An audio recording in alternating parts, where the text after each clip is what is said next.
नमस्कार दोस्तों, साहित्य इन्फो में आपका स्वागत है। मैं वसंत और आज मैं अपने गांव की लाइब्रेरी को दिखाने जा रहा हूं, जो कि हम लोगों ने 2017 में इस्टेब्लिश किया था। और इसको इस्टेब्लिश करने में एक बहुत ही बड़ा भूमिका रहा हमारे संतोष भैया, जो कि हमारे शिक्षक हैं और स्कॉलर हैं, बहुत ही बड़े ज्ञानी हैं। उन्होंने ही मार्गदर्शन दिया कि लाइब्रेरी होना चाहिए गाँव में, और उन्हीं के दिशा निर्देश पे हम लोगों ने ये काम किया। और उनका पूरा सहयोग रहा था, मेंटली रूप से उन्होंने ही प्रिपेयर किया था। क्योंकि जिस उम्र में हम लोग थे 2017 में, उस उम्र में सोसाइटी के लिए सोचना, पढ़ाई लिखाई के लिए सोचना, ये बहुत मुश्किल थे।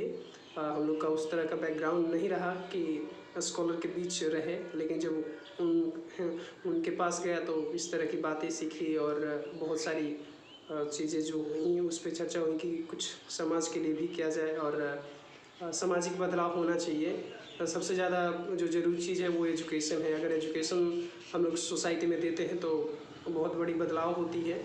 तो उनके सहयोग से हम लोगों ने एक चंदा मांगना शुरू किया और फर्स्ट टाइम हम लोगों ने खुद के पैकेट से, जो स्टूडेंट थे, स्टूडेंट का ग्रुप था, उन्होंने दिया। और बहुत सारे ऐसे स्टूडेंट हैं जो हमारे गांव से बाहर के रहे हैं इसमें सहयोग करने वाले। उसके बाद हम लोगों ने कुछ प्रत्याशियों से भी चंदा वसूल किया और पूरे गांव में घूम घूम कर हम लोगों ने चंदा इकट्ठा किया और 2017 में इसका इस्टेब्लिश किया।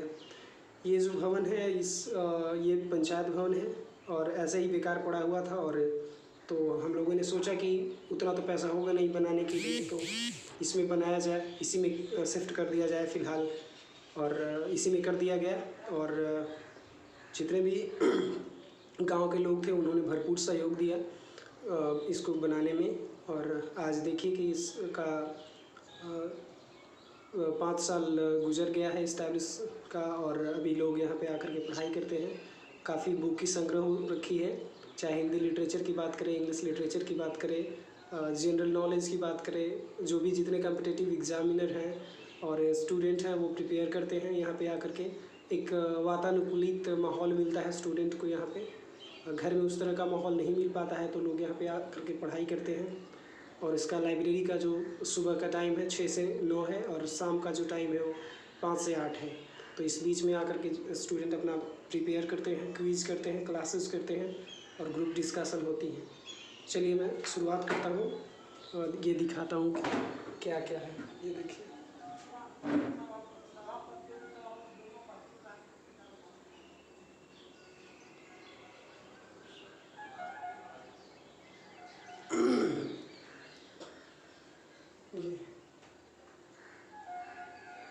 ये सब पुस्तकें हैं, देख सकते हैं पूरे अलमारी में। ये भारत का मानचित्र हुआ। जो जनरल नॉलेज के स्टूडेंट होंगे कंपटीशन का, वो इसको देखेंगे। इसके हेल्प से बहुत सारी चीज़ें जोग्राफिकल हो, इंडिया के बारे में जानेंगे। और ये देख सकते हैं विवेकानंद जी हैं, कलाम जी हैं। ऊपर आप देखिए,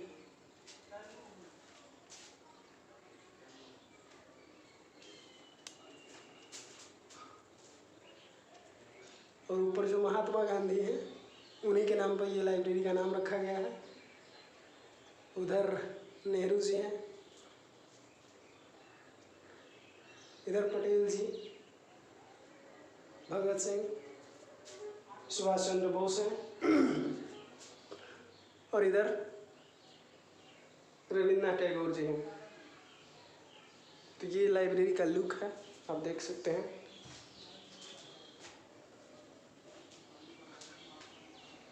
ये पीरियोडिक टेबल है स्टूडेंट के लिए जो आकर के यहाँ पे करते हैं। और यहाँ पे देखिए ये जो मैप है पॉलिटिकल मैप है इंडिया का, और ये पूरे वर्ल्ड का मैप है, देख सकते हैं। और चलिए मैं कुछ स्टूडेंट से बात करता हूँ जो यहाँ पे प्रिपेयर कर रहे हैं। और ये यहाँ पे ग्लोब है, आकर के देखते हैं। जिसको ग्लोब की ज़रूरत होती है वो ग्लोब देखता है। और बाकी जो चीज़ें हैं वो मैं अभी दिखा रहा हूँ, बाहर का दृश्य दिखा रहा हूँ। अभी अंदर का मैंने दिखा दिया। और इसका बाहरी परिदृश्य और बाहरी सरफेस दिखा रहा हूँ, और उसके बाद में कुछ स्टूडेंट हैं जो प्रिपेयर कर रहे हैं, उनसे मैं बात करूँगा कि इस लाइब्रेरी के बारे में, यहाँ का माहौल क्या है, रियली में पढ़ाई होती है या नहीं होती है, ऐसे ही लोग आ जाते हैं। तो सारी चीज़ें दिखाएंगे, चलिए बात करते हैं।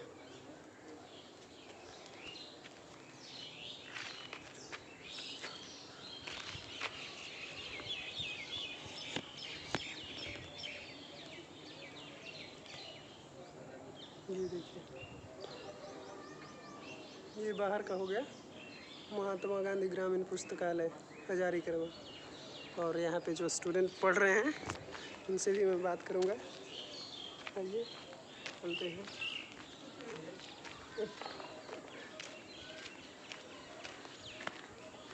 ये स्टूडेंट हैं, राजू जी, इधर देखिए, ये राजू जी हैं, जनरल कंपटीशन का प्रिपेयर कर रहे हैं, और ऐसे इंडियन आर्मी में इनको जाना है। बॉडी शॉडी देख लीजिए। एक दो बार निकाल चुके हैं इंडियन आर्मी का, और रिकॉर्डिंग कर रहे हैं। और इधर देखिए, इधर से दिखाई देगा जी, इधर से पता दिखाई नहीं दे रहा है। इधर थोड़ा सा घूम जाइए मुकेश जी। ये हमारे बड़े भैया 6 बार इंडियन आर्मी निकाल चुके हैं, लेकिन एग्ज़ाम नहीं निकल पा रहा है क्योंकि पढ़ते कम हैं, खाली दौड़ते ज़्यादा हैं। जेपी लगता है। ये हमारे स्कॉलर मुकेश जी, इन्होंने बहुत सारे एग्ज़ाम निकाली हैं और अभी चल रहा है। हाँ, रिकॉर्डिंग हो रहा है। तो मुकेश जी बताइए लाइब्रेरी के बारे में, कब इस्टेब्लिश हुआ? तो हम ना आपको बोले, तो आप फ़ोन किए कहाँ हमारा पास? इधर घुमा, बनाना है, ब्लॉग बनाना है। जाइए ना, बोल दे रहा, जाइए जाइए, बोल दे रहा। ला कुर्सी दे रहा, जूते नहीं बैठिए, बताइए वहीं घूमिए इधर मुकेश।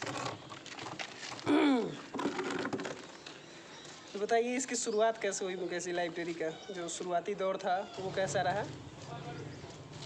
शुरुआत इसकी हम लोग को मैंने मार्गदर्शन किए इसके बारे में, जहाँ क्लास हम लोग जाते थे इंग्लिश का, संतोष सर। अच्छा। वो बोले थे कि मैंने किसी भी हालत में एक ऐसा लाइब्रेरी स्थापित कीजिए, झोपड़ी में ही हो लेकिन हो। हम लोग वहीं से प्रेरित हुए। उसके बाद हम लोगों ने कलेक्शन वगैरह किया और इसको स्थापित करने का काम किया। ऐसा है कि ये ग्रामीणों का योगदान रहा, सब स्टूडेंट का योगदान रहा। ये 2018 में स्थापित हुआ था। 2018 की 17 लास्ट था, तो जनवरी 18 में। अच्छा, जनवरी 18 में। हाँ। तो मैंने तो फर्स्ट टाइम बोल दिया था 2017 में इस्टेब्लिश हुआ।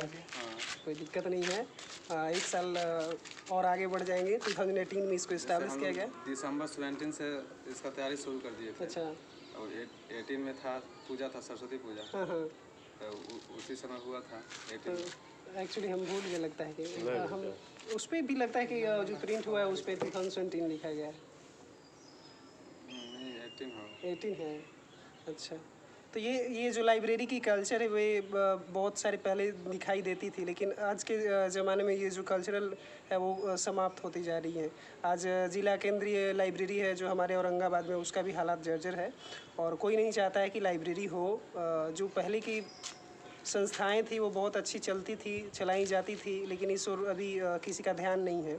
और सबसे बड़ी जो चीज़ है वो लाइब्रेरी है। अगर आप लाइब्रेरी का एक सहयोग लेते हैं तो बहुत चीज़ें आसान हो जाती हैं, क्योंकि बहुत से स्टूडेंट हैं जो उतना खर्च नहीं कर पाते हैं जितना होना चाहिए। किताब कॉपी तो ले लेते हैं, लेकिन जो महंगा किताबें आती हैं तो वो लाइब्रेरी से ही लिया जा सकता है, क्योंकि पर्सनल अगर खर्चा किया जाए तो बहुत कम पड़ जाती हैं पैसा। और तो आगे आप बताएंगे कि इसके बारे में और कितने स्टूडेंट इससे जुड़े हुए हैं अभी फ़िलहाल, और क्या टाइम टेबल चल रहा है?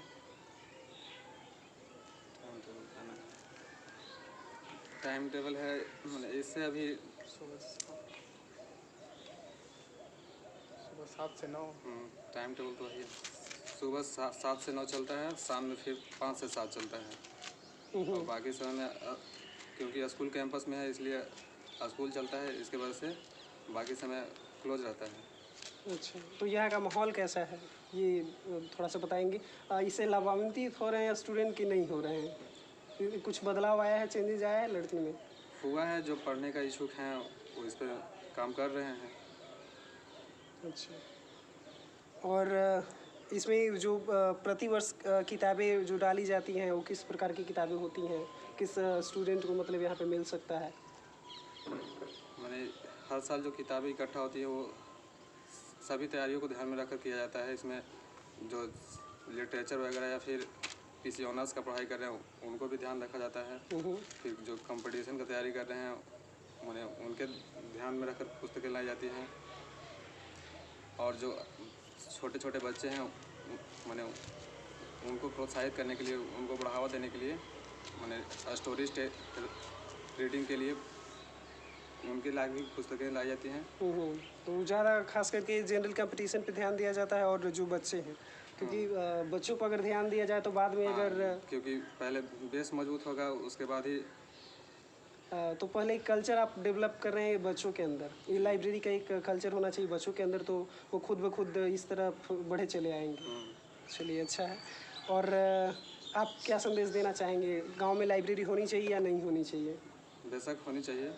तो इसके लिए क्या कदम होने चाहिए स्टूडेंट को जो पढ़ रहे हैं? कैसे, क्योंकि होता क्या है कि जो स्टूडेंट पढ़ रहा होता है इस तरह का माइंड सेटअप नहीं होता है कि सोसाइटी के लिए कुछ किया जाए।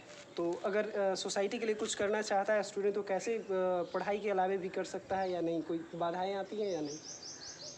मेरे ख्याल से तो बाधाएं नहीं आनी चाहिए इसमें, क्योंकि स्टूडेंट है तो पढ़ाई लिखाई से जुड़ा ही है, तो वहाँ भी समय दे सकता है वो। इसमें बाधा की कोई गुंजाइश नहीं है। अच्छा, तो मैंने लाइब्रेरी को अगर देखा जाए तो पॉजिटिव है। हाँ, जो तैयारी भी कर रहा है उसके लिए फ़ायदेमंद है ये।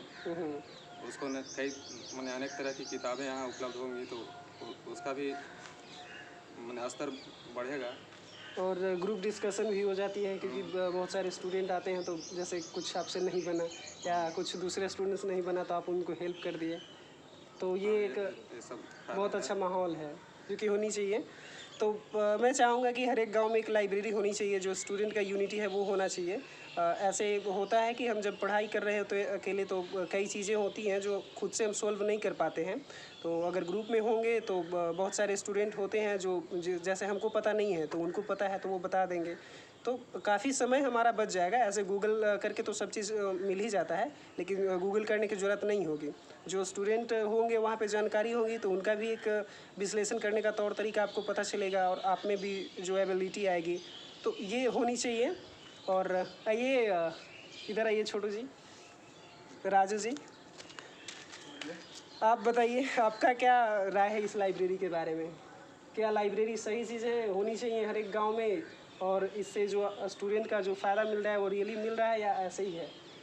जो चाहता है तो रियली मिलेगा ना, जो चाहवे नहीं करेगा तो रियली कहाँ मिलेगा। अच्छा अच्छा, तो यहाँ पे रेगुलर स्टूडेंट आते हैं? हाँ, रेगुलर आते हैं। रेगुलर आते हैं। और आपका क्या चल रहा है अभी? वही चल रहा है आर्मी का तैयारी। आर्मी का प्रिपरेशन चल रहा है। इनका बहाली में गए थे, 2-3 बार हो चुका है, लेकिन ये मेडिकल वगैरह से कुछ दिक्कत हुई है तो अभी हो नहीं पाई है। और बाकी तो देख ही रहे हैं, और यही है। तो और विशेष में जो क्या संदेश देना चाहेंगे जो प्रिपरेशन कर रहे हैं स्टूडेंट का, क्योंकि बहाली वाली अगर अभी आ नहीं रहा है तो उसके बारे में क्या कहना है आप लोगों का? यही कहना है कि अपना स्टडी निरंतर जारी रखें, क्योंकि बहाली तो आएगी ही। अच्छा, चलिए, बहुत बहुत धन्यवाद मुकेश जी और राजू जी बात करने के लिए। और ये लाइब्रेरी का जो कल्चर है, अच्छा ये जो भवन है हम लोगों ने देख रखा है कि इस पे सुरेश पासवान जी का नाम लिखा हुआ है, तो ये भवन का क्या लॉजिक है? क्योंकि लाइब्रेरी और स्कूल कैंपस में है। ये सामुदायिक भवन था पहले से, क्योंकि उसमें केवल स्कूल का एक ही वाला बिल्डिंग, एक ही बिल्डिंग था। अच्छा। इसके वजह से उसके साइड में सामुदायिक भवन बना दिया गया था। क्योंकि बाद में इसका विस्तार हुआ, स्कूल का विस्तार हुआ तो बाउंड्री इसका हुआ, तो उसी बाउंड्री के अंदर ये सामुदायिक भवन भी आ गया। अच्छा। तो सामुदायिक भवन का स्थिति जर्जर हो चुका था, तो फिर बाद में हम लोगों ने इसको सोचा पुस्तकालय में इसको परिवर्तित किया जाए, क्योंकि हम लोग के पास उतना फंड नहीं था कि अलग से बिल्डिंग बनाया जाए उसमें पुस्तकें वगैरह रखी जाए। इसलिए हम लोग सोचा कि इसी को रिपेयर करके इस सामुदायिक भवन को एक पुस्तकालय का रूप दिया। देखिए कितना बड़ी बात है कि जैसे भवन हर एक गांव में लमसम होते ही होते हैं, सामुदायिक भवन हो तो इस तरह की भवन होती हैं जो बेकार हो जाती हैं। तो भवन को आप देख सकते हैं, सामुदायिक भवन से मंदिर बनते देखा होगा, लेकिन सामुदायिक भवन से पुस्तकालय के रूप में तब्दील होना एक बहुत बड़ी बात है और ये फर्स्ट टाइम हुआ है इस गांव में। और इस गांव के युवा लोगों ने कर दिखाया है कि जो चीज़ें होनी चाहिए वो कुछ बाधाएं नहीं होती हैं। जैसे फर्स्ट टाइम हुआ था कि लाइब्रेरी इस्टेब्लिश करना है तो उसके लिए भवन की ज़रूरत है, लेकिन गांव में एक सामुदायिक भवन थी जो बेकार पड़े हुए थे तो उसको यूज़ किया गया। और आप लोग भी अगर चाहें तो कुछ सीख सकते हैं और गांव में अगर इस तरह की भवन है बेकार पड़ी हुई हैं तो उसको यूज़फुल बना सकते हैं। और विशेष मैं क्या कहूँ, बहुत सारे लोगों का सहयोग रहा इस लाइब्रेरी में, और गांव का लोग हो या फिर गांव के बाहर के लोगों का हो, प्रत्येक वर्ष हम लोग चंदा करते हैं जाकर के खुद से, और जो प्रत्याशी होते हैं उन लोगों का भी सहयोग रहा है। आइए बड़े भैया से बात करते हैं। हमारा ही समय यार।